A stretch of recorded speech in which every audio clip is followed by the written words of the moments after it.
Assalamualaikum warahmatullahi wabarakatuh. Saya Muhammad Zakwan bin Yusof, nombor matrik 060866.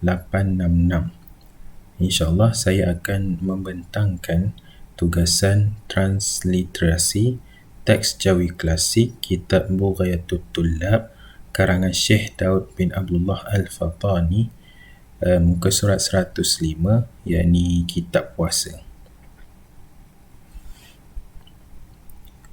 Pendahuluan. Tajuk yang diberi dalam penulisan transliterasi teks ini ialah Hukum mandi dan merokok ketika berpuasa.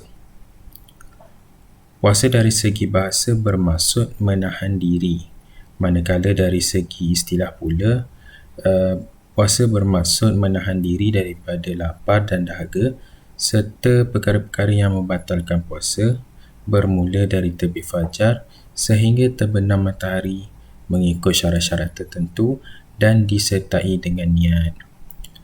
Mandi menurut bahasa ialah mengalirkan air ke atas apa-apa sahaja.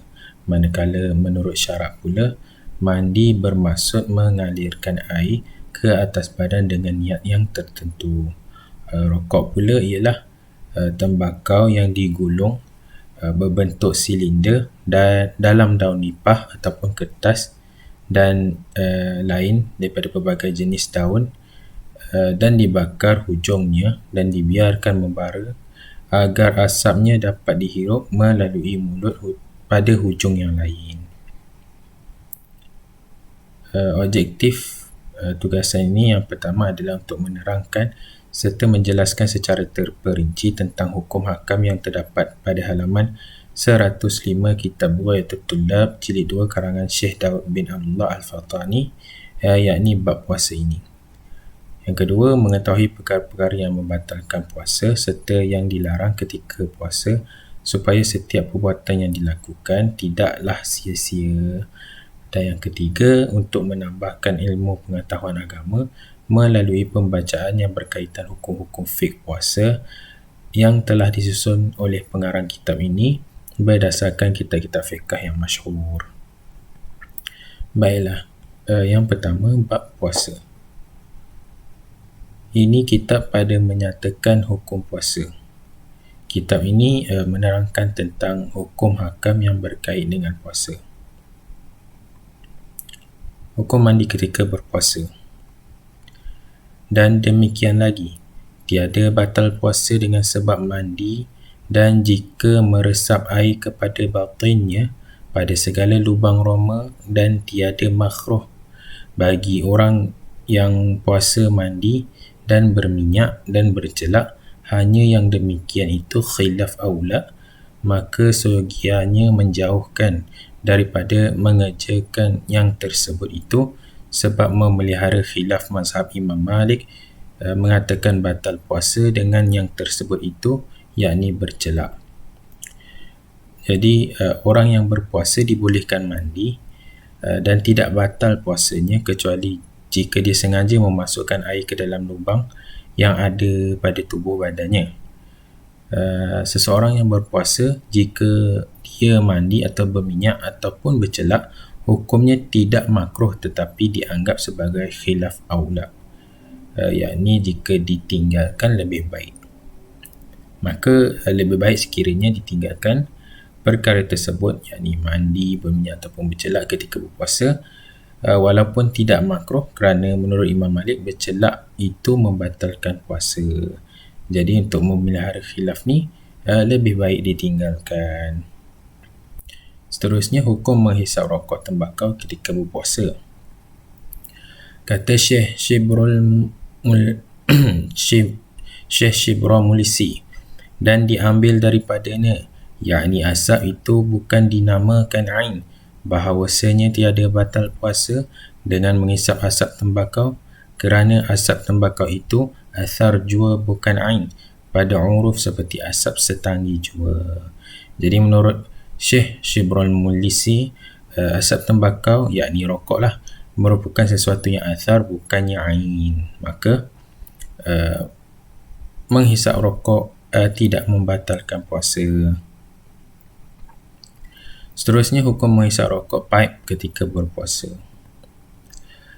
Dan tiada menafikan dia. Dibilang ulama akan asap itu dinamakan ain pada bab bicara najisnya di sana. Tiada dikehendaki dengan dia itu. Ain di sini seperti barang yang diisyarat kepadanya daripada bersilah-silahan dua bab ditilik padanya, dan sehingganya ditanya orang akan Syekh Ziyadi bahawasanya adalah ia dengan yang demikian itu pada mula-mulanya, yakni bukan ain tiada batal puasa dengan orang yang mengisap asap tembakau, kemudian dibawa oleh sesetengah daripada segala muridnya akan buluh pengudatan tembakau, maka dipecahnya akan dia pada hadapannya dan diperlihat akan dia akan ain yang beku, iaitu candunya daripada bekas asap tembakau itu. Maka katanya ini ain bukan athar. Maka rujuk Syekh Ziyadi itu daripada fatwa yang dahulu, lalu berkata ia menakal adalah asap tembakau ini ain, batallah puasa orang yang mengisap akan dia. Jadi walau bagaimanapun Syibrul Muslimin ini tidak menafikan akan tiada batalnya, kerana pada bab najis asap itu dikira ain, tetapi pada bab puasa ianya bukan ain. Dan kata Syekh Ziyadi, pada awalnya asap rokok bukannya ain dan menghisap rokok difatwakan tidak membatalkan puasa. Namun ada sebahagian anak murid Syekh Ziyadi yang membawa buluh pengudatan, yakni rokok pipe lah, lalu ditunjukkan pada Syekh Ziyadi, dan apabila dipecahkan maka terlihat kesan candu daripada buluh pengudatan itu, rokok pipe tu. Maka kata Syekh Ziyadi, ia merupakan ain, bukannya athar lagi, dan sesiapa yang menghisapnya ketika berpuasa maka hukumnya batal lah puasanya. Seterusnya, pendapat ulama lain tentang hukum merokok ketika berpuasa. Dan kata Syekh Ta'ifi, maka tembakau apabila disampaikan asapnya kepada rongga maka batal puasanya dengan dia. Pada Syekh Ibn Hajar dan Syekh Barmawi dan orang yang mengikut dia, apabila diisap tembakau dan sampai ia ke dalam rongganya, batal puasa dengan dia. Jadi kata Syekh Ta'ifi, menurut pendapat Syekh Ibn Hajar dan Syekh Barmawi serta ulama-ulama lain yang mengikut kedua-dua syekh ini, kedua-dua ulama ini, jika seseorang itu menghisap rokok ketika berpuasa sehingga asap rokok itu sampai ke dalam rongganya, dalam badannya, maka hukumnya membatalkan puasa kerana adanya ain. Seterusnya, perbezaan asap rokok dengan asap setanggi. Dan katanya, dan beza akan asap setanggi bahawasanya asap tembakau itu dikosadkan dirinya tiada baunya, dan asap setanggi itu dikosadkan baunya tiada dirinya.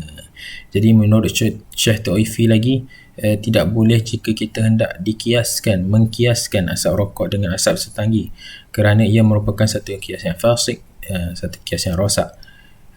Kerana asap setanggi ni kita dapat hidu baunya, manakala asap rokok ni dikosadkan asapnya ke dalam rongga dan dianggap suatu benda yang bukan sekadar bau atau sesuatu yang meninggalkan kesan. Maka disebabkan itu Syekh Ta'ifi mengatakan bahawa menghisap rokok akan membatalkan puasa kerana adanya ain. Dan lagi, asap tembakau itu disampaikan ke dalam rongga dengan perbuatan atas kelakuan suatu yang diminum, maka sampainya ke dalam rongga terbanyak daripada barang yang sampai ia daripada setanggi, maka adalah asap tembakau yang berhimpun dengan kelakuan yang tersebut itu dibilangkan ain pada uruf seperti yang didengar daripada ahli uruf. Intihad perkataan Syekh Ta'ifi. Jadi menurut Syekh Ta'ifi lagi, daripada apa yang didengar daripada ahli uruf intihad, bahawa asap rokok yang masuk ke dalam badan seseorang perokok itu melalui rongga-rongganya lebih banyak berbanding apabila seseorang itu terhidu asap setangi. Maka disebabkan itu, mengikut uruf asap rokok itu, mengikut uruf setempat, asap rokok itu merupakan ain dan menghisapnya boleh membatalkan puasa. Hukum menghisap shisha dan hukum menghidu asap ketika berpuasa. Dan kata Syekh Jamal pada hasyiah, dan setengah daripada ain itu dukhan, yakni asap tembakau, tetapi atas tafdil, maka jika adanya yang iaitu diminum pada zaman sekarang, itu daripada tempat perbuatan yang ma'ruf seperti shisha atau buri, batal puasanya. Dan jika ada lain kelakuannya seperti asap yang memasuk, tiada batal puasanya. Inilah yang muktamadnya. Jadi menurut Syekh Jamal dalam kitabnya Hasyiah, setengah daripada ain itu ialah dukhan, yakni asap. Dan jika pada zaman sekarang seseorang itu menghisap shisha ataupun buri, yakni sejenis daripada shisha lah, maka batallah puasanya. Walau bagaimanapun, sekiranya seseorang itu dia tidak menghisap rokok tetapi dia menghidu asap rokok orang lain, maka difatwakan tidak batal puasanya. Perbezaan pendapat antara ulama tentang hukum rokok. Faedah, adapun meminum shisha dan umpamanya, yakni isap asap tembakau bagi orang yang tiada imsak, yakni puasa, disebut oleh Syekh Abdul Wahhab Al-Ghamri Al-Khatib pada kitabnya yang bernama Uruf An-Nida fi Syahril Qasidah Ibn Wardah. Telah bersalah-salahan ulama padanya, setengahnya berkata dengan halal mengisap tembakau dan setengahnya haram, dan menakal ia daripada kalam Alamah Abdul Rauf Manawi yang lainnya. Tiada orang yang meminum tembakau itu haram bagi zatnya, tetapi adalah seperti yang lainnya daripada segala perkara yang harus jua, dan orang yang mengharamkan tembakau bagi zatnya itu setengah daripada dakwa yang tiada dalil atasnya. Jadi menurut Syekh Abdul Wahhab Al-Ghamri Al-Khatib dalam kitab Uruful Nada fi Syahril Qasidatul Ibn Al-Ward, hukum menghisap rokok atau shisha ketika tidak berpuasa, ada beberapa khilaf, perbezaan pendapat dalam kalangan ulama. Setengah ulama mengatakan bahawa ianya halal, manakala setengah lagi mengatakan haram. Dan Syekh Abdul Wahhab telah menakalkan kata-kata Abdul Rauf Manawi bahawa sebahagian ulama mengatakan hukum menghisap rokok itu haram, manakala sebahagian yang lain mengatakan ianya harus. Dan katanya lagi, orang yang mengatakan hukum menghisap rokok itu haram, sesungguhnya tiada dalil yang khusus tentangnya.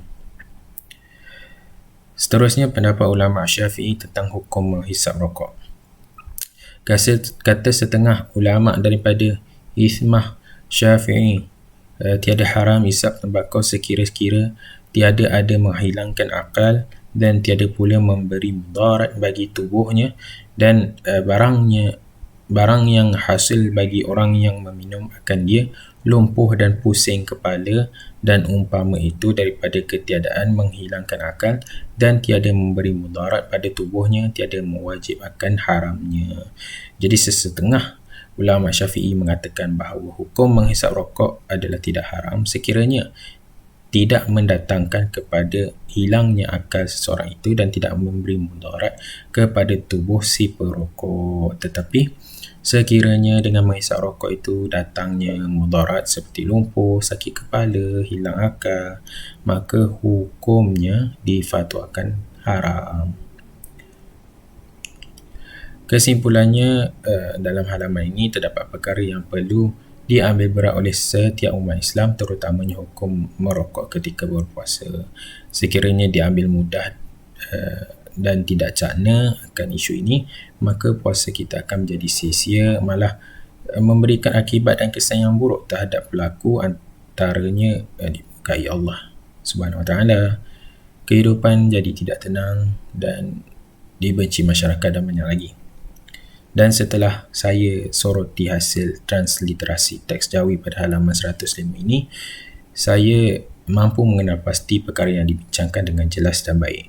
Hasilnya saya dapat mengetahui tentang hukum mandi ketika berpuasa, hukum menghisap rokok tembakau, rokok paip ketika berpuasa, pendapat ulama tentang hukum menghisap rokok ketika berpuasa, perbezaan asap rokok dan asap setanggi, hukum menghisap shisha, hukum menghidu asap rokok ketika berpuasa, perbezaan pendapat antara ulama tentang hukum merokok dan pendapat ulama-ulama Syafi'i tentang hukum menghisap rokok. Oleh itu, bab ini sangat penting untuk dikaji dan dipelajari supaya dapat menambahkan ilmu serta mampu dipraktikkan dalam amal ibadah kita seharian. Itu sahaja daripada saya. Sekian, terima kasih. Assalamualaikum.